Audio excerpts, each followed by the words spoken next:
Rasgulla, sweet lassi, gulab jam, Mysore pak, jalebi, rasmalai, kulfi, 5 star chocolate, Frooti, milk bar, chocobar. ఇదేంటి స్వీట్లు చాక్లెట్ల పేర్లు చదువుతున్నాను అనుకుంటున్నారా? ఇవన్నీ కూడా ఓ లేడీ ఫోన్లో ఉన్న కాంటాక్ట్ నంబర్స్. ఆమె ఈ విధంగా సేవ్ చేసుకుంది. మరి ఎలా సేవ్ చేసుకుంది అంటే ఆమె ఎలాంటిదో ఈ పాటికే మీకు కాస్త అర్థమై ఉండొచ్చు. ఆమె పేరు శ్వేతా గౌడ. అందం పర్వాలేదు, వీకు మగాడు సొంగ కార్చేంత, తెలివి వీకు మగాడిని కనుచూపుతో పడేసేంత, ఇక ఫిగరు అది కూడా పర్వాలేదు, ఎంత పెద్ద గట్టోడైనా కుక్కలా ఆమె కొంగు తాకినా చాలనుకునేంత. ఇక తెలివంటారా, అంతా బ్రోకర్ తెలివే. దేవుడిచ్చిన అందాన్ని ఎరవేస్తుంది, అదే దేవుడిచ్చిన తెలివితో డబ్బులు లాగేస్తోంది. ఇంటి నుంచి చిల్లర కూడా లేకుండా వచ్చింది, కానీ ఇప్పుడు కోట్లకు పడగలెత్తింది. ఇంట్లో అరడజన కార్లు, పనివాళ్లు. ఒకటేంటి, ఆమె వలపు వల విసిరితే మంత్రి రేంజ్ సొరచాపైనా సరే రాత్రయ్యే టైంకి బెడ్ పైకి వచ్చి విరహ వేదనతో చచ్చిపోవాల్సిందే. అలా ఎంతోమంది పోర్ట్ఫోలియోలు కూడా పక్కన పెట్టేసి ఆమెతో స్పర్శ ది టచ్ కోసం దిగజారిపోయారు. అయితే శ్వేతా గౌడ మామూలు వాళ్ళని పట్టదు, వాళ్ళ వంక కన్నెత్తి కూడా చూడదు. అంతా డబ్బున్న వాళ్లే, నగల వ్యాపారులు, మంత్రులు, ఎమ్మెల్యేలు, సెలబ్రిటీలు. వేళనే పడుతుంది. ఆమె కౌగిలికి చిక్కారో అంతే, మొత్తం శాంతం నాకేసిన తర్వాతే వదిలేస్తోంది. శ్వేత వయసు కేవలం 26 ఏళ్లే. అయితే ఈమె పెద్ద దొంగ అని ఎలా బయటపడిందంటే, శ్వేతకి ఓ రంకు మొగుడున్నాడు. అతనే మాజీ మంత్రి వర్తూరు ప్రకాష్. వీళ్ళిద్దరూ ప్రేమించుకున్నారట. ముసలి వయసులో ఆయనకేం ప్రేమ మనకేం తెలియదు మరి లేదంటే ఇదంతా ఓ గూడు పుట్టానేనో ఇంకా బయటకైతే రాలేదు. ఈ ప్రకాష్ మాజీ మంత్రి మాత్రమే కాదు, కోలార్ జిల్లాలోనే ఓ సీనియర్ బీజేపీ లీడర్. అయితే ఇతని పేరు చెప్పి నవరత్న అనే జ్యువెలరీ షాప్లో బంగారం కొనడానికి వెళ్ళింది ఈ బ్యూటీ. అక్కడ బంగారు నగలు చూసింది, కొన్నింటిని సెలెక్ట్ చేసుకుంది. కానీ తాను ఇంట్లో చూపించుకుంటాను, నాకు గోల్డ్ ఇవ్వండి, నేను మొత్తం వాటిని ఓసారి నాకు కాబోయే భర్త మాజీ మంత్రి ప్రకాష్కు, మా కుటుంబ సభ్యులకు చూపిస్తానని చెప్పింది. ఆ సదరు ఓనర్ వెంటనే ప్రకాష్కు కాల్ చేశారు. అతను కూడా ఇవ్వమని చెప్పాడు. దీంతో దాదాపుగా 2.5 కోట్ల విలువైన బంగారు వజ్రాల నగలను షాపు యజమాని సంజయ్ బాపని ఇచ్చేశాడు. ఇక బంగారంతో వెళ్లిన శ్వేత తిరిగి రాలేదు, కనీసం బంగారం కూడా పంపలేదు. అంతేకాదు పదే పదే కాల్ చేస్తే శ్వేత ఏకంగా బంగారం షాపు యజమాని సంజయ్ని బెదిరించి పారేసింది. నువ్వు దొంగ బంగారం అమ్ముతున్నావు, నీ గురించి నాకు తెలుసు, నువ్వు బ్లాక్ మనీని వైట్ చేస్తున్నావు, నన్ను గాని ఇంకోసారి బంగారం అడిగావో చంపేస్తా, నా వెనుక నా బాయ్ ఫ్రెండ్ మాజీ మినిస్టర్ కూడా ఉన్నాడని చెప్పేసింది. దీంతో సంజయ్కి పూర్తిగా అర్థమైపోయింది నేను మోసపోయాను అని. ఆమె బెదిరింపులకు మాత్రం అస్సలు భయపడలేదు. వెంటనే పోలీసులకు ఫిర్యాదు చేశాడు. దీంతో పోలీసులు ఆమె మీద నిఘా పెట్టగా తార్ కారులో వేగంగా వెళుతుంటే ఆమెను గుర్తించారు. వెంటనే చేసి పట్టుకున్నారు. అక్కడే ఆమె ఫోన్ కూడా తీసుకున్నారు పోలీసులు.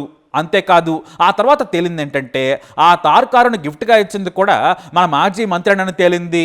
ఆమె ఫోన్లో ఆ మంత్రి పేరును మైసూర్ పాక్ అని సేవ్ చేసుకుంది. పోలీసులేమో వెంటనే ఆ సదరు మంత్రి ఇంటికి వెళ్ళి అతని ఫోన్ కూడా తీసుకున్నారు. షాకింగ్ విషయం ఏంటంటే, ఈ కిలాడీ పేరును అతను గులాబ్ జామ్ అని సేవ్ చేసుకున్నాడు. వాటిని చూసి పోలీసులు షాక్ అయిపోయారు, కాస్త నవ్వుకున్నారు కూడా. ఎందుకంటే ఆమె ఫోన్లో ఇంకా చాలా నంబర్లు ఉన్నాయి. ఓ మాజీ ఎమ్మెల్యే పేరు రసగుల్లా అని, ఇంకో లీడర్ పేరు బాదుషా అని, మరో వ్యక్తి పేరు హనీ అని సేవ్ చేసుకుంది. ఇక మైసూరు పాక్ అని మాజీ మంత్రి పేరు ఎందుకు పెట్టుకున్నావంటే దానికి కూడా ఓ కహానీ చెప్పింది. నాకు కోలార్లోని వెంకటేశ్వర స్వీట్ షాపులోని స్వీట్ అంటే చాలా ఇష్టం. ఆయన నన్ను కలిసేందుకు ఎప్పుడు వచ్చినా కూడా అక్కడ మైసూరు పాక్ తెస్తాడు, అందుకే మైసూరు పాక్ అని పెట్టానని చెప్పింది. అయితే పోలీసులు విచారణ చేస్తుండగానే ప్రకాష్ డ్యామేజ్ కంట్రోల్ చేసే పనిలో పడ్డాడు.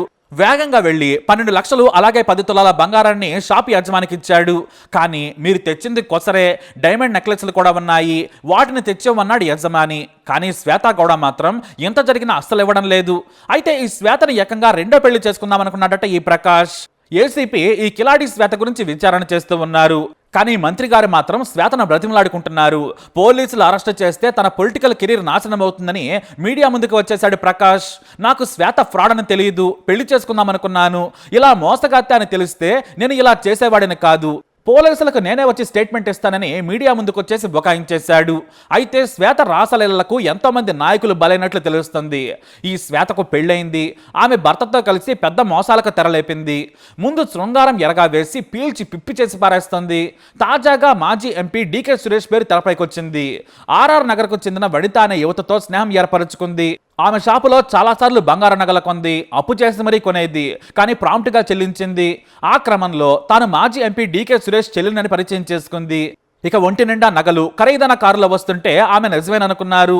ఇక వెనుతకు మంచి స్నేహితురాలైపోయింది ఈ శ్వేత. అలా నమ్మించేసింది. ఆ నమ్మకంతో తనకు బంగారం కావాలని మా బంధువుల కోసం చేయిస్తున్నానని ఏకంగా 8.4 కోట్ల విలువైన నగలు తీసుకెళ్లిపోయింది. వద్దనుకున్న వాటిని తిరిగిచ్చేస్తానని చెప్పింది, కానీ తెచ్చివ్వలేదు. దీంతో శ్వేత ఆమె భర్త మీద కేసు నమోదైంది. ఇదే కాదు, కర్ణాటక డిప్యూటీ సీఎం శివకుమార్ సోదరుడు తనకు చాలా క్లోజ్ అని వనితను కూడా చాలాసార్లు బెదిరించిందట. చంపేస్తా అని కూడా చెప్పి బంగారు నగలు తిరిగి ఇవ్వలేదు. ఇక్కడే మరో యాంగిల్ కూడా బయటపడింది. అభిమాని రేణుకాస్వామి హత్య కేసులో ఇరుక్కున్న హీరో దర్శన ప్రియురాలు పవిత్ర గౌడ ఈమెకు చాలా దగ్గర స్నేహితురాలట. 2-3 సార్లు జైల్లో పవిత్ర గౌడను కలిసి వచ్చింది. పవిత్ర గౌడ అసిస్టెంట్ వినయ్తో కూడా ఈమెకు మంచి సన్నిహిత సంబంధాలున్నాయి. దీంతో ఈ శ్వేత గౌడ వలతో ఎంతో మందిని చీట్ చేసిందని పోలీసులు అనుమానిస్తున్నారు. అంతేనా, హైఫై వ్యభిచారం కూడా చేసి బ్లాక్ మెయిల్ తో కోట్లు వసూలు చేసిందట. చాలా మంది నేతలు ఆమెతో వన్ నైట్ స్టాండ్ కూడా ఎంజాయ్ చేశారట. కానీ శ్వేత గౌడ స్పీడ్ చూసి దూరం పెట్టేశారు. అయితే ఆమె కొందరిని బ్లాక్మెయిల్ చేయబోతే తమ మనసులతో హెచ్చరించారట నేతలు. దీంతో కాస్త తగ్గింది. కానీ బీజేపీ నేత ప్రకాష్ మాత్రం బుక్ అయిపోయాడు. ఆమెతో చాలా రోజులుగా రిలేషన్షిప్లో ఉన్నాడు. నీకు ఎలా పరిచయమని పోలీసులు బీజేపీ నేత ప్రకాష్ను అడిగితే ఫేస్బుక్లో పరిచయం అన్నాడట. నాకు ఫేస్బుక్లో పరిచయం అయింది, ఆ తర్వాత ఫ్రెండ్స్ అయ్యాం, ఆ తర్వాత నంబర్లు మార్చుకున్నామని యూత్ డైలాగులు చెబుతున్నాడట ప్రకాష్. నీకు ఫేస్బుక్లో చాటింగ్ చేసి బేవర్స్ అమ్మాయిలతో వ్యవహారాలు నడిపేంత టైం ఉందా సారు అంటూ నెటిజన్లు కమెంట్ చేస్తూ ఉన్నారు. ఏదేమైనా ఈ కేసులో మోసం కంటే కూడా ఆమె ఫోన్ నిండా స్వీట్ల పేర్లు పండ్ల పేర్లతోనే తన లవర్ లిస్ట్ పెట్టుకుంది. Rasgulla, badusha, gulab jam, Mysore Pak, sweet lassi, jalebi, kulfi, milk bar, Choco Bar ఇలా రొమాంటిక్ పేర్లు పెట్టుకుంది. అంటే ఎంతమంది నాయకులను బకరాలను చేసి వారికి శారీరసకాన్ని ఇచ్చి దోచుకుందో అర్థం చేసుకోవచ్చు. అయితే ఇప్పుడు 2.5 కోట్ల బంగారం మోసం వ్యవహారం మాత్రం మాజీ మంత్రికి చుట్టుకుంది. అతన్ని పార్టీ నుంచి సస్పెండ్ చేసేందుకు అగ్రనాయకులు సిద్ధమవుతున్నారు. అంతేగా మరి, శృంగారం వీక్నెస్ అంటే మొత్తానికి మొత్తం సంకనాకిపోయినట్టే. ఇప్పుడు అదే జరిగింది. మరి శ్వేత గురించి, అలాగే తన ఫోన్లో సేవ్ చేసుకున్న పేర్ల గురించి మీ అభిప్రాయం ఏంటి? మీకు నచ్చిన పేరుని, అలాగే మీకు తోచిన పేరును కూడా కామెంట్ ద్వారా తెలియజేయండి. ఈ వీడియో అప్డేట్స్ కోసం మా ఛానల్ ఫాలో అవ్వండి, అలాగే తప్పకుండా సబ్స్క్రైబ్ చేసుకోండి.